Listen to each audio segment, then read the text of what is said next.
বাদশাহ আলমগীর রহমতুল্লাহ আলাই আলিম ওলামার জুতা বাইল করে দিতেন, তাহাজ্জুদের পানি তিনি গরম করে দিতেন। ওনার মা জিজ্ঞাসা করেন, কিরে আলমগীর, তোর কি আত্মমর্যাদা বোধ নাই? তোর কি লজ্জা নাই?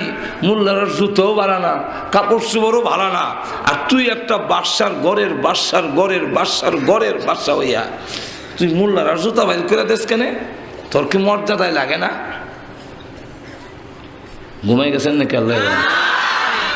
উনি বলেন, মা কেন দেই? এর জবাব সব জবাব সাথে সাথে দেওয়া যায় না, এটার জবাব সুযোগ মতো একদিন দেব।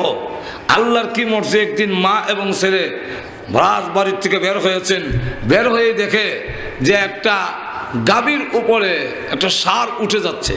তখন বলল, মা বেয়াদবি মাফ করবেন, নো মাইন্ড করবেন না, এই গাভীর গড়ে এই বাছুরটা কি গাভীর গড়ে হয়নি? বলে হ্যাঁ।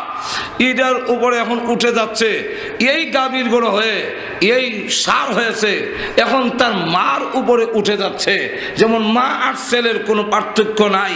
আমি যাদের জুতা বাইল করি, আমি যাদের তাহাজ্জুদের পানি গরম করে দেই, সেই ওলামায়ে কেরাম যদি না থাকে আর দ্বীনের তালেম যদি না থাকে, তাহলে মানুষের মধ্যেও মা আর ছেলের কোনো পার্থক্য থাকবে না।